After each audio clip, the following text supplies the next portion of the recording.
Hey, everybody. We're about to get started, but before that, we have an ad. Yes, this week's episode is presented by Eternal Confidence, an interview series by Homesick Productions, now available on YouTube. Yes, Eternal Confidence explores what we believe and why. It features interviews with people of faith as well as people who left their faith behind. It's kind of like what we do, but probably more serious. Yeah, it's true. I liked the vibe they gave off. I thought it was very similar to I think what we're going for. They're not biased. Yeah. We kind of are, but still try to show that here's another. I'm fine being biased. Eternal Confidence brings an unbiased perspective, taking a no stance, thereby inviting the audience to respond to the various narratives with their own beliefs. That's great. I mean, it's nice to have an unbiased look at these things. Yeah, we try and be impartial, but we don't always succeed. I think what we're trying to do is hey, we're trying not to be biased, but here's our biases, but they're I really liked they did that one where it was the minister father talking to their gay pagan daughter, and that was I really enjoyed that one, and they're focused on being both empathetic and honest, and it's a candid look at genuine beliefs, and it helps people explore their own belief system, as well as the other side. Go check them out.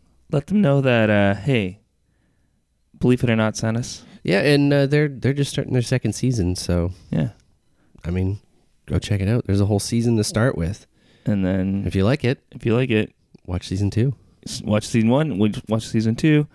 And then, check it out. I think you'll enjoy it. If you're into this show, I think you'll be into that. And hey, when you go check it out, leaving your comment that Believe It or Not sent you, because that's good for everyone. America needs a tidal wave of the old-time religion. I have sinned against you. How dare you! We have no need to doubt God. The harlot Babylon is preparing the nations to receive the Antichrist. I didn't even build that house with money from the church. I built it with money from my book. I don't make this stuff up. Repenting of your sin. It is a moral issue. They got together and swore a pact to the devil. I just enjoy seeing people worship, praising God. Hey everybody, welcome to Believe It or Not. I'm Trevor Poelman. And I'm Damien. And this is the Cult Classic Podcast.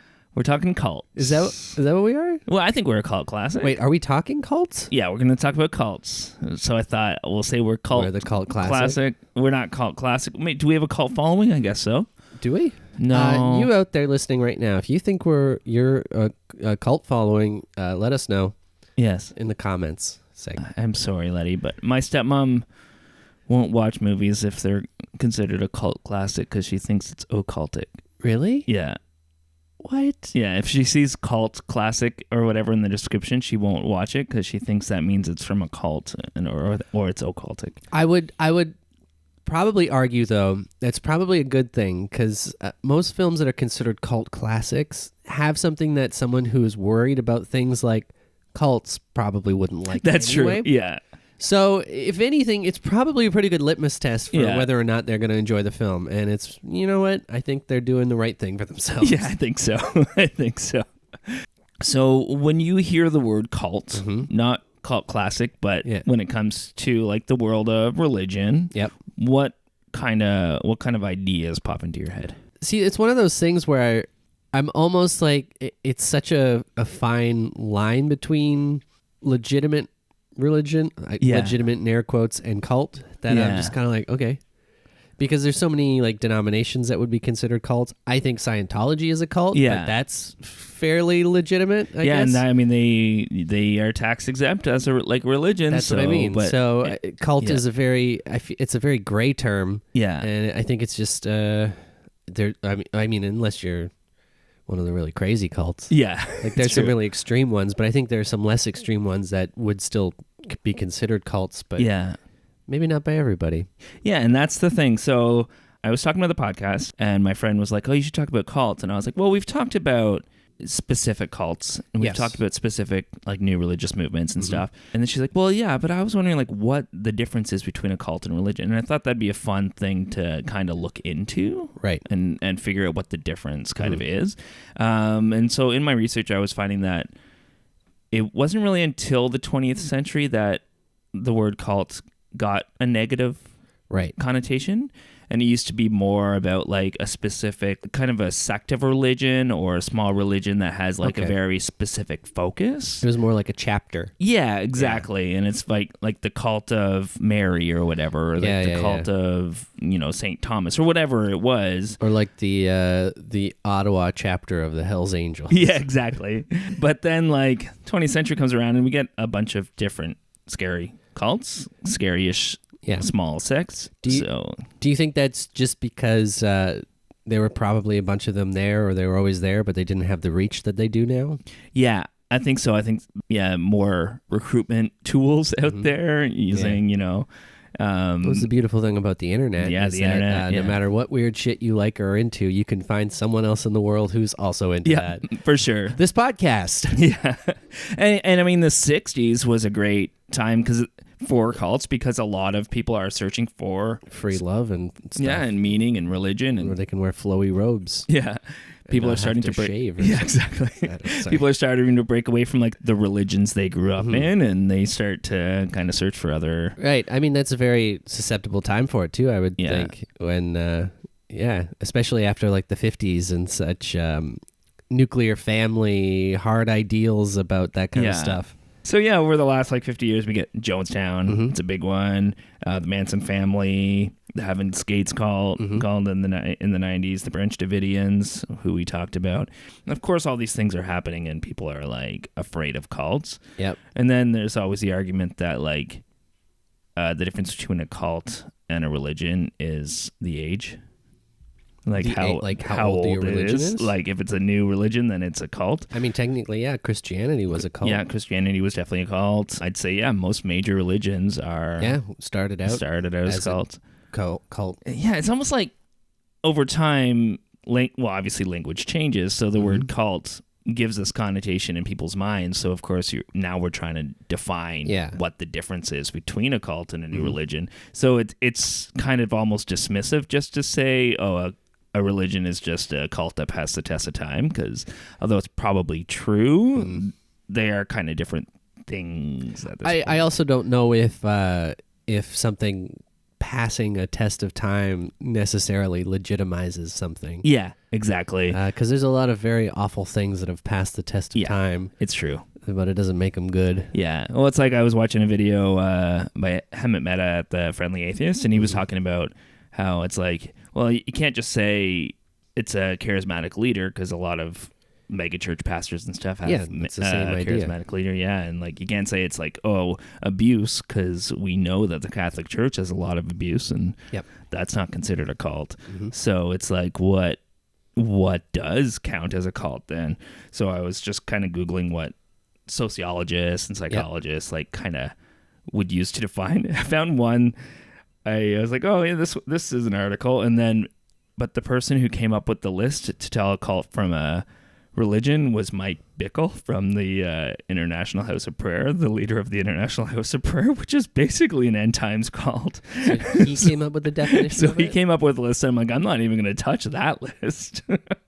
Like that's the church where that person killed themselves because they were like indoctrinated and afraid of like it was like, no, I'm okay. Oh boy. But I really enjoy this YouTuber named Telltale, and he's a former Jehovah's Witness, and he always goes by the bite model, and it's this kind of definition that this guy named Stephen Hassan came up with for like what classifies what makes a cult. Yes. BITE is the bite model. So behavior control.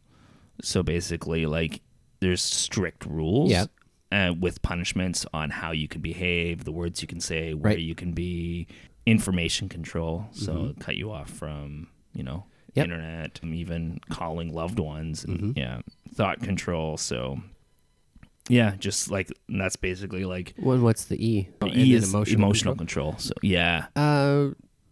Okay, yeah, like a dictatorship almost. Yeah, or like it's like a small scale dictatorship. Yeah. In a way, I think there's a lot of branches of like legitimate religions that follow a lot of that stuff. Oh, very much so. I'm not saying that they all do. I think it's very unfair to say that, but there's definitely. I think it comes down more to families within those denominations, like going towards those kind of things. That's true. So in a way, the families themselves are their own little cults. Yeah, it's true. Yeah, because it's like a lot of, like this big mega church isn't going to say no gay people are allowed, but then if somebody comes out in a family, the family are the ones who are like, you're not allowed to do this, you can't say this, don't think this, or God, like they're using that in order to enforce their own, familial cult on people. Yeah, I was actually looking at this and thinking really a lot about this church I went to in Alberta for a while when my family first moved to Alberta, and it's pretty close.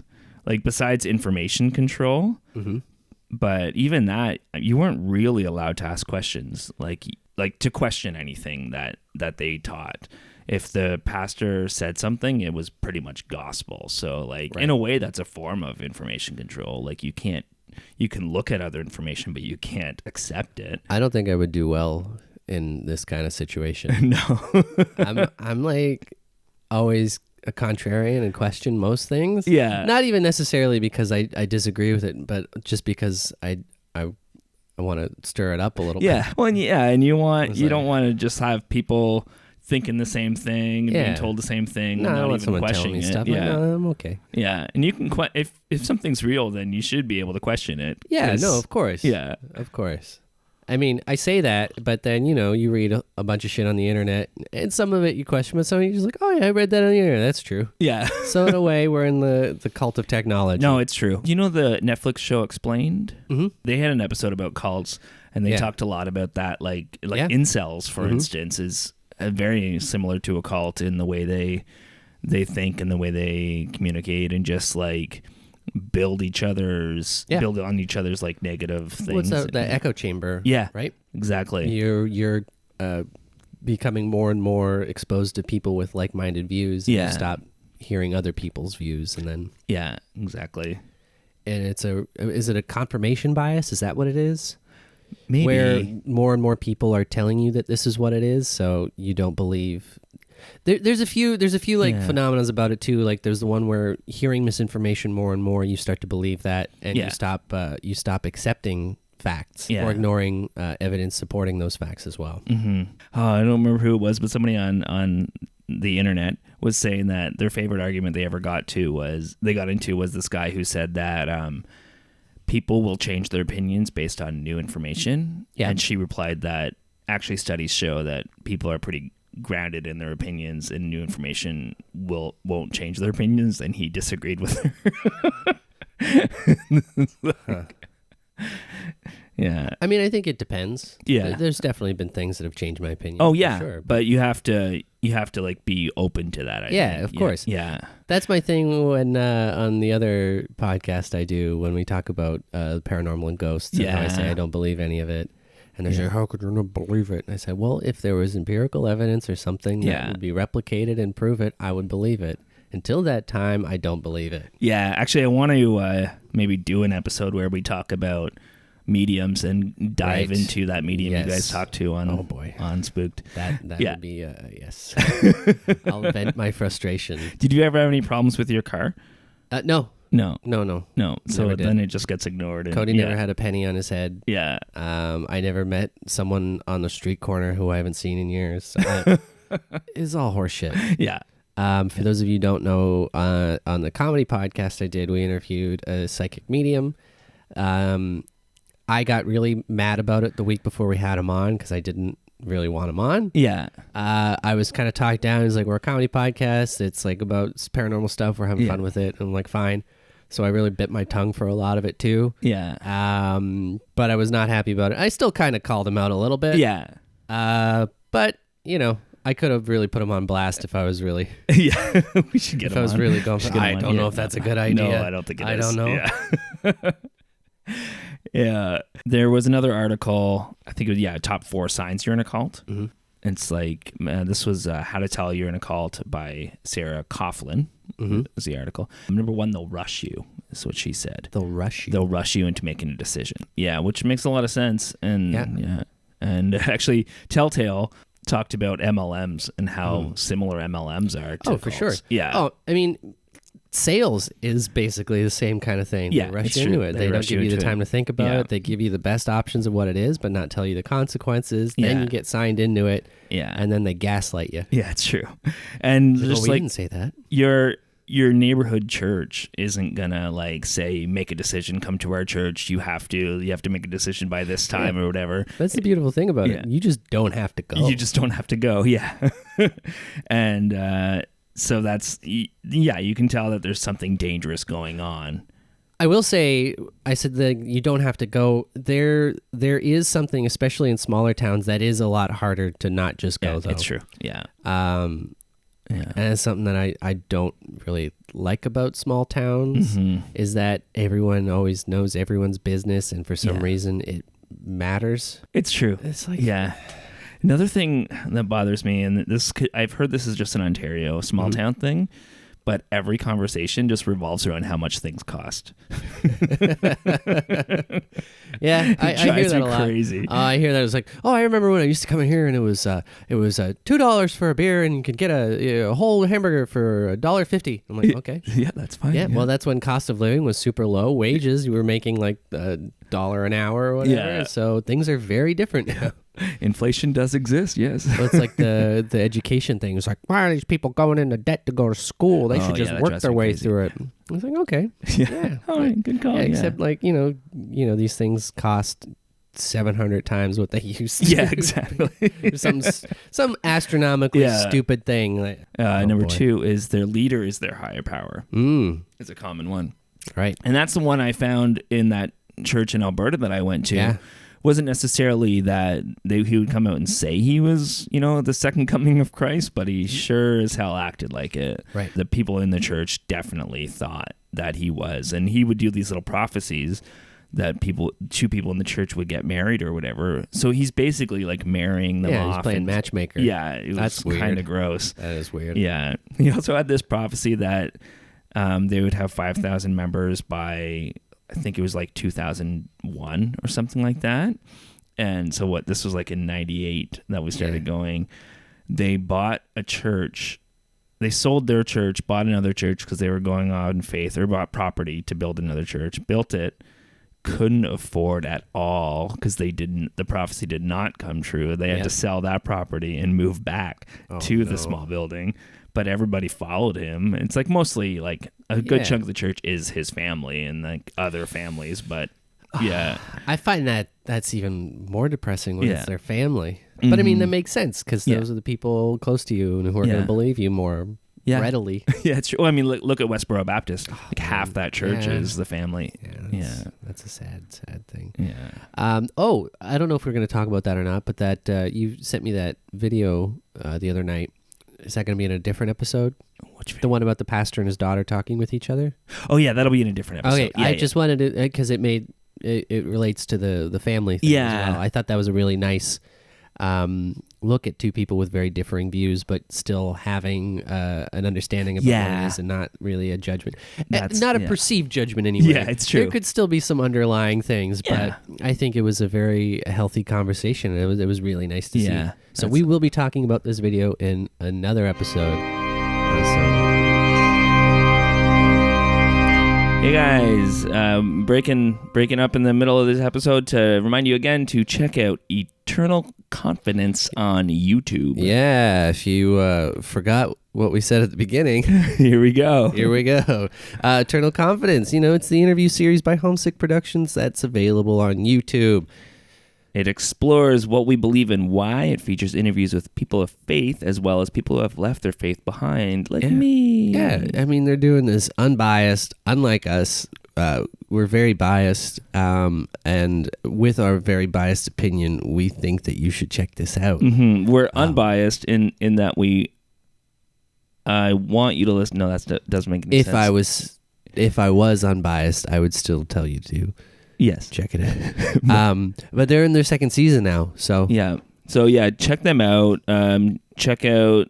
I like some of their like, because as someone who left their faith, it's neat to see how other people left their faith and hear their story about that. So I found that really interesting. And as someone who has no faith or had no faith, it's nice to see what other people do. Yeah.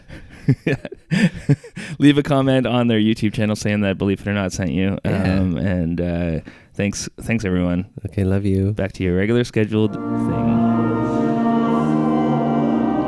Look forward to it. Actually, that reminds me of like Tony Campolo and his son. So Tony Campolo is like a evangelical pastor, and his son's an atheist activist. But they work together on projects, and I think they even wrote a book together. Like they're still very close, and just have different opinions on where it all started. Well, I mean, so long as you don't just shut down. Yeah. Number 3, she says, is they control you rather than guide you, which is, very true. It sounds like my dad. Yeah.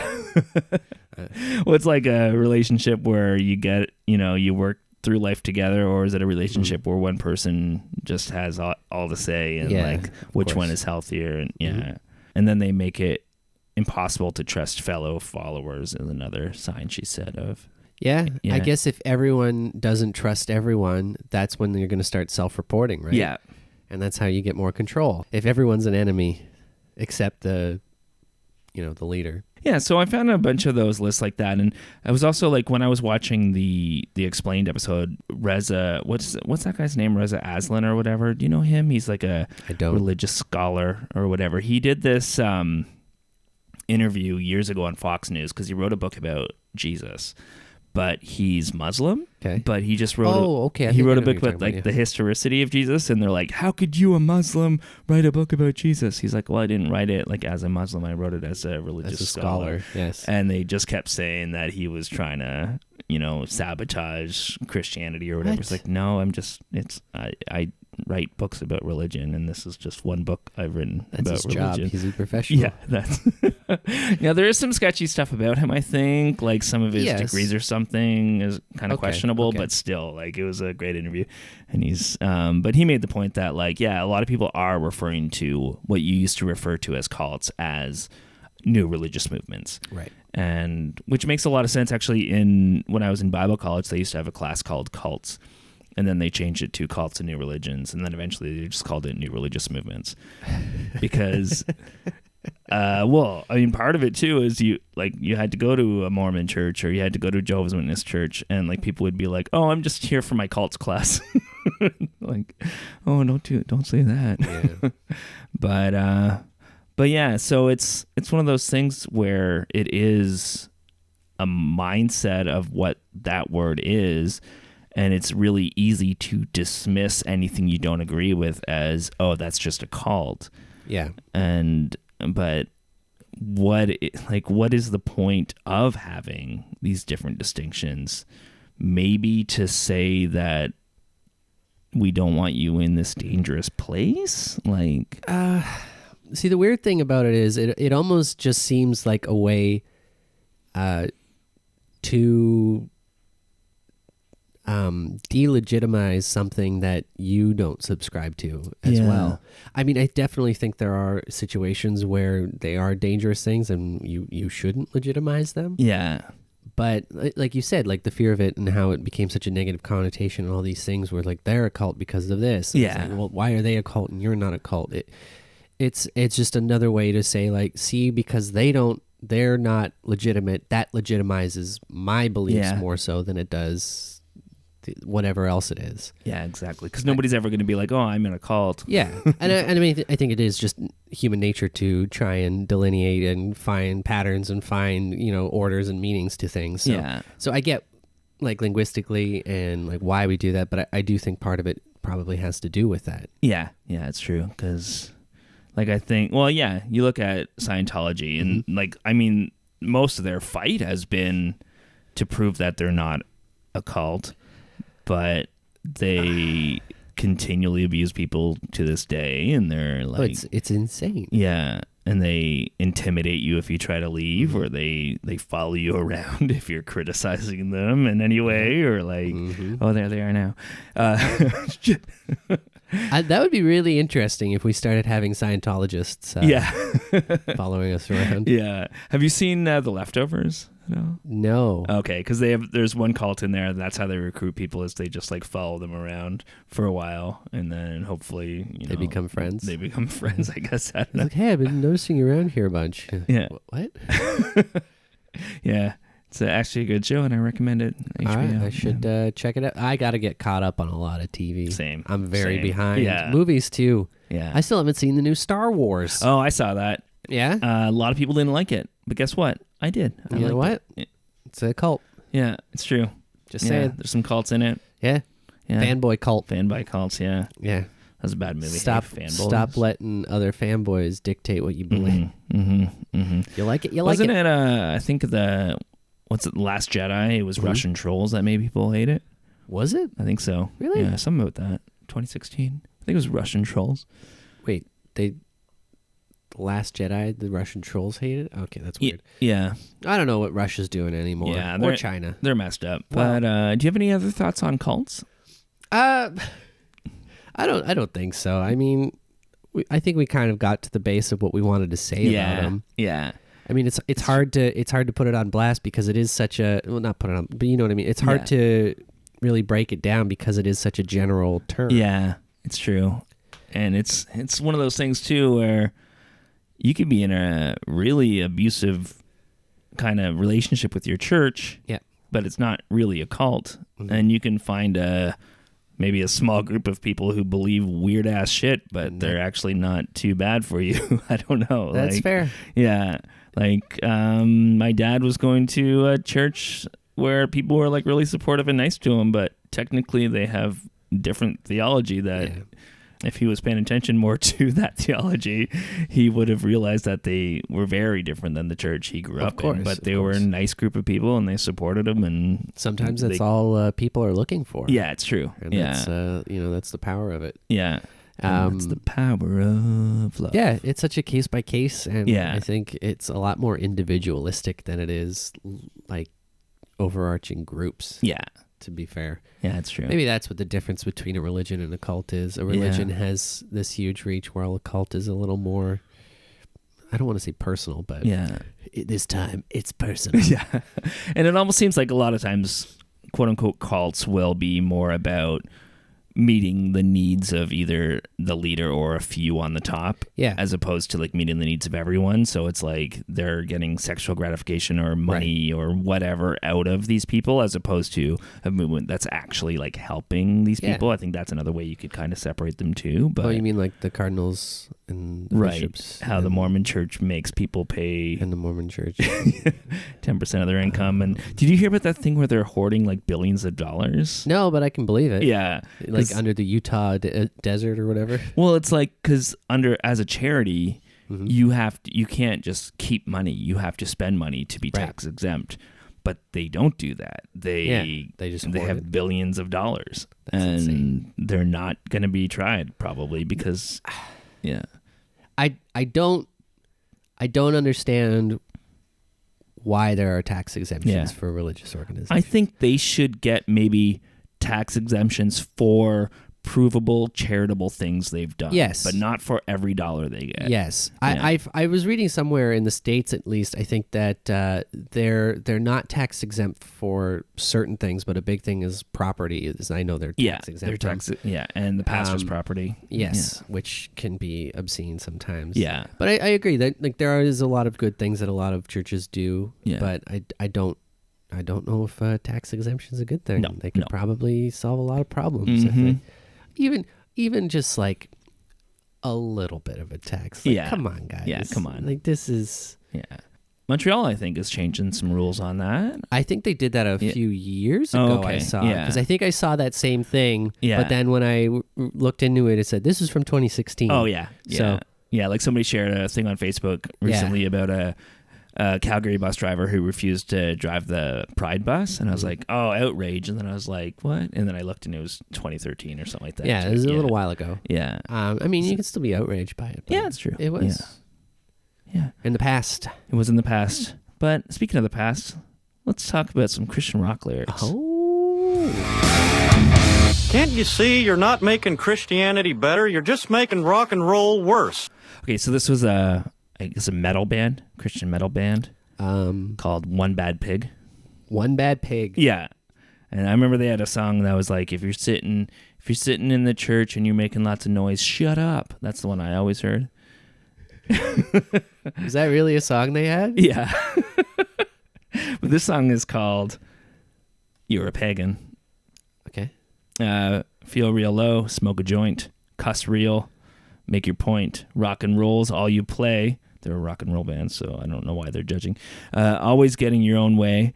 You're going where you've been. Your cruddy heart is full of sin. In the words of Kenneth Hagin, face the facts, you're a pagan. What? Yeah. My thing is like, why is rock and roll music so adjacent to having a belief system? Yeah, especially when you are like a metal band. Like so separate from it. Yeah. Like, and what does the Bible say about smoking a joint? I don't know. It's medicinal. I have no idea what the Bible says. Also, who's about Kenneth Hagin? He's a preacher, right? I have no idea. Okay. They also blast Darwin and Sagan later. Okay. Like Charlie Darwin and Carl Sagan, you've evolved into a pagan. Is a line they use as well. So, if anything, then they've evolved into a pagan. That means we've moved past the need for religion. That's right. So, yeah. Evolution is beneficial adaptations to the environment. So becoming a pagan is advantageous, and you guys are just living in the past. Yeah, your species will soon either die out or fade into obscurity. Obscurity. Yeah. From an evolutionary standpoint. Yeah, exactly. Or there'll be a convergence, and you'll develop your own evolutionary path that will take you where it takes you. Mm-hmm. Actually, I was thinking about that recently too. How a lot of like people who are Christians, then they become like more progressive Christians. A lot of them end up leaving the faith altogether. Yep. And so eventually, it's possible the only ones left are the super fundamental crazy ones. Well, I think that makes sense. Yeah. So that'll be fun. But again, it's like I don't know people from a lot of those very religious demographics.